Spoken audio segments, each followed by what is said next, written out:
এবার আমরা শীটের 11 নম্বর অঙ্কটি প্রস্তুত করব। এখানে খতে বলা হয়েছে 1 থেকে 17 তারিখ পর্যন্ত লেনদেনের সাহায্যে 3 ঘর নগদান বই প্রস্তুত করো।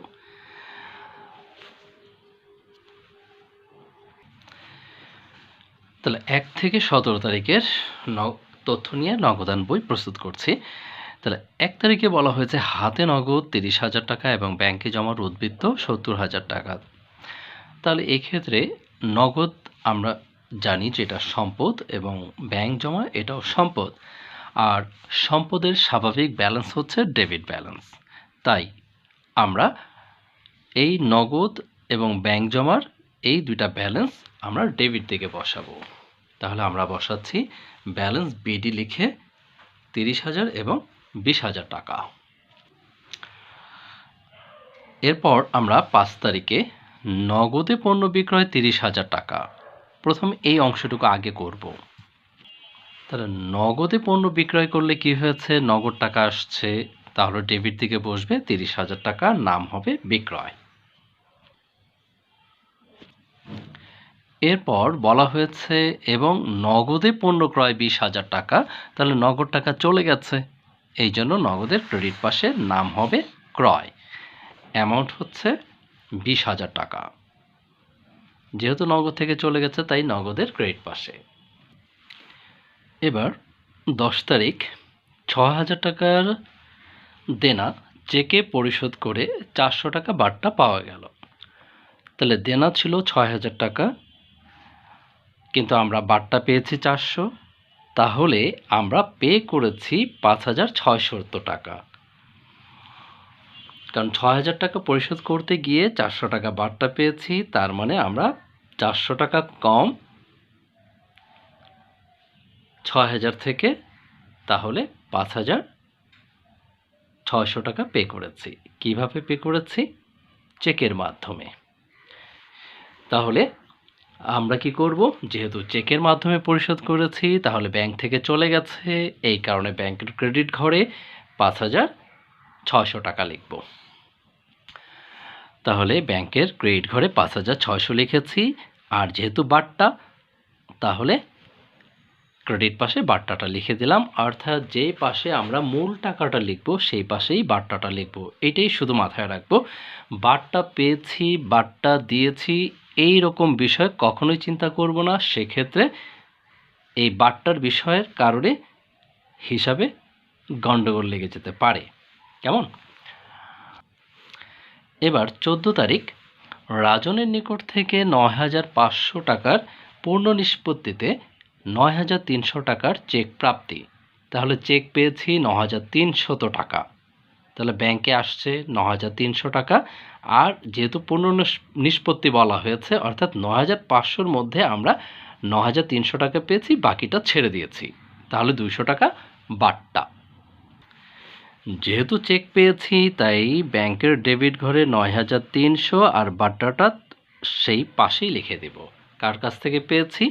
রাজনের কাছ থেকে অথবা দেনাদার, যেটা লিখতে চাই। তবে যেহেতু নাম আছে, নাম লিখলে সুবিধা হবে বেশি। 17 তারিখ দেনাদার কর্তৃক সরাসরি ব্যাংকে জমা দেন 20,000 টাকা। তাহলে কি হয়েছে? ব্যাংকে টাকা জমা হয়েছে, তাহলে ব্যাংকে টাকা আসছে, এই কারণে ব্যাংকের ডেবিট ঘরে নাম হবে দেনাদার। অ্যামাউন্ট 20,000।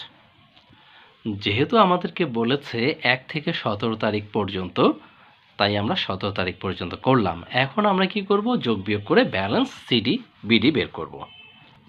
প্রথমেই ডেবিট পাস যোগ করেছি, যোগ করে এখন আমরা এই টাকাটা ক্রেডিট দিকে লিখলাম। লেখার পর এই 60,000 থেকে 20,000 বিয়োগ দিলে যেটা থাকে সেটাই আমাদের ব্যালেন্স, এবং এইটা আমরা মাসের শেষ তারিখ দিয়ে দেব, মার্চের 31 তারিখ।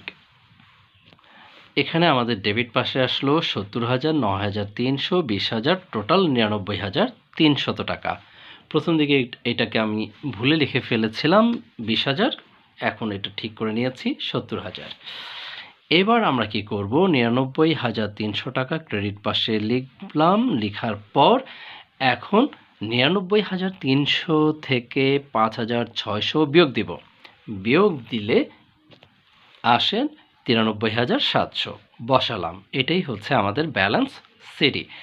আর বাট্টার টাকা দুই পাশে যোগ করে বসায় দেব। এটার কখনোই ব্যালেন্স আমরা বের করব না। এরপরে গিয়ে কী করব, মার্চের পর এপ্রিল 1 তারিখ লিখব ব্যালেন্স বিডি। তো লিখে ফেলেছি, যেটা আমরা ক্লাসে করিয়েছি। এবার আমরা প্রস্তুত করব করণীয় গ। গতে বলা হয়েছে 18 থেকে 30 তারিখ পর্যন্ত লেনদেনের সাহায্যে নগদ প্রাপ্তি জাবেদা প্রস্তুত করো। তাহলে আমরা নগদ প্রাপ্তি জাবেদার একটি ঘর করছি। আমি ঘরটা আগেই করে ফেলেছি অঙ্ক করার সুবিধার্থে এবং যাতে করে ভিডিওটা লং না হয়ে যায়। তাহলে নগদ প্রাপ্তি জাবেদায় আমরা জানি ডেবিট দিকে দুটি ঘর করতে হয় বা কলাম করতে হয়, নগদ আর বাট্টা। আর ক্রেডিট দিকে 3টা কলাম করতে হয়, একটা হচ্ছে বিক্রয়, দেনাদার, অন্যান্য। এবার আমরা শুরু করছি 18 তারিখ। অতিরিক্ত মূলধন আনা হলো 40,000 টাকা। যেহেতু আমরা জাবেদা করছি, তাহলে নগদান হিসাব ডেবিট, অতিরিক্ত মূলধন হিসাব ক্রেডিট। তাহলে এক্ষেত্রে আমরা দেখি এই যে নগদের ঘর আছে, তাহলে নগদান হিসাব ডেবিট, কিন্তু অতিরিক্ত মূলধনের কোনো ঘর নেই। এখানে দুইটা ঘর আছে, একটা হচ্ছে বিক্রয় আর একটা হচ্ছে দেনাদার। যদি এই নামগুলোর সাথে ক্রেডিট না মিলে, তাহলে আমরা সেটাকে অন্যান্য ঘরে বসাবো। এটাই ছিল আমাদের এই নগদ প্রাপ্তি জাবেদা করার ক্ষেত্রে নিয়ম। তাহলে আমরা বলছি 18 তারিখে অতিরিক্ত মূলধন আনা হয়েছে, তাহলে নগদান হিসাব ডেবিট আমরা বসাচ্ছি 40,000 টাকা নগদান হিসাব ডেবিট, তারিখ হচ্ছে 18। এবং যেহেতু ক্রেডিট থেকে অতিরিক্ত মূলধন নেই, তাহলে কি করছি আমরা অন্যান্য ঘরে বসাচ্ছি। আর এইখানে উল্টো নামটা লিখতে হয়, যেটা খতিয়ানের মতো, অতিরিক্ত মূলধন। আমি এটা সংক্ষেপে লিখলাম, তোমরা পুরো নামটা লিখবে অতিরিক্ত মূলধন হিসাব। এরপর 22 তারিখে আমাদেরকে বলেছে কবিরের নিকট 8,000 টাকা পাওনার পূর্ণ নিষ্পত্তিতে 7,200 টাকা পাওয়া গেল। তাহলে কি হবে, নগদান হিসাব ডেবিট 7,200। তাহলে নগদান হিসাব ডেবিট 7,200। এরপর কার কাছ থেকে আমরা পেয়েছি, এটা কবিরের কাছ থেকে, তার মানে কি সে আমার দেনাদার। তাহলে দেনাদার হিসাব ক্রেডিট হবে কত, 8,000 টাকা, কারণ ওর কাছ থেকে আমরা পেতাম কত, 8,000, এবং পূর্ণ নিষ্পত্তিতে পেয়েছি 7,200। তার মানে কি বাকি 800 টাকা আমরা বাট্টা দিয়েছি, তাই বাট্টা হিসাব ডেবিট। তাহলে এখানে নামটা হবে কবির হিসাব। কেমন? এরপর 25 তারিখ পুরাতন টেবিল ও চেয়ার বিক্রি করা হলো 5,000। তাহলে আমরা বলবো কি, নগদ আসছে, তাহলে নগদান হিসাব ডেবিট, আসবাবপত্র হিসাব ক্রেডিট 5,000। তাহলে আমরা এই যে লিখছি নগদান হিসাব ডেবিট 5,000, এবং কি বলছি, আসবাবপত্র হিসাব ক্রেডিট। তাহলে আসবাবপত্র ক্রেডিটের ঘর নেই, তাহলে কোথায় বসবে, অন্যান্য ঘরে। আর এখানে নাম হবে কি, আসবাবপত্র হিসাব। এরপর 30 তারিখে বলেছে নগদ বিক্রয় 14,000 টাকা। তাহলে নগদে যেহেতু বিক্রি করেছি, নগদান হিসাব ডেবিট, বিক্রয় হিসাব ক্রেডিট। তাহলে নগদান হিসাব ডেবিট, নগদের ডেবিট ঘরে অ্যামাউন্ট হচ্ছে কত, 14,000 টাকা। আর বিক্রয় যেহেতু ক্রেডিট, তাহলে বিক্রয়ের ক্রেডিট ঘরে 14,000 টাকা। এখানে নাম হবে কি, বিক্রয়। যেহেতু নগদান হিসাব ডেবিট, বিক্রয় হিসাব ক্রেডিট, উল্টো নামটা লিখতে হয়। এই যে লেখা আছে ক্রেডিট হিসাব খাত, মানে কি ক্রেডিট যেটা সেটাই লিখতে হবে হিসাব খাত। ফরম্যাটটা লেখার পর এরপর কিন্তু এগুলো বসাতে সময় লাগছে মাত্র 2 মিনিট।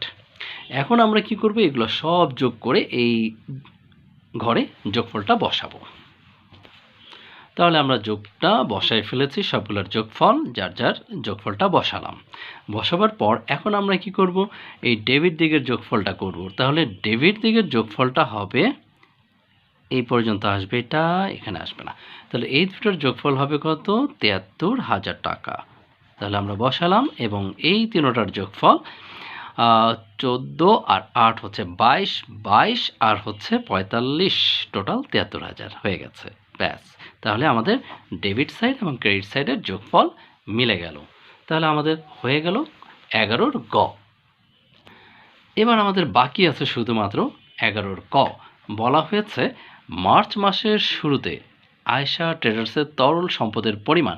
তাহলে এখানে দেখো সম্পদ আছে কোনটা, হাতে নগদ এবং ব্যাংক জমা, এই দুইটাই হচ্ছে তরল সম্পদ। এছাড়া দেখো এইখানে প্রারম্ভিক সময়ের আর কোনো সম্পদ নেই, 1 তারিখে আর কোনো সম্পদ নেই। তার মানে কি, এই সম্পদগুলাই হচ্ছে তরল সম্পদ, অর্থাৎ যে সম্পদগুলো দ্রুত পরিবর্তন হয়ে যায়। এবং আমরা এই মুহূর্তে তরল সম্পদের বিষয়টা জানলাম একটু ভিন্ন রকমভাবে, শর্টকাট যাতে করে আমরা বুঝতে পারি, ওইভাবে বুঝালাম।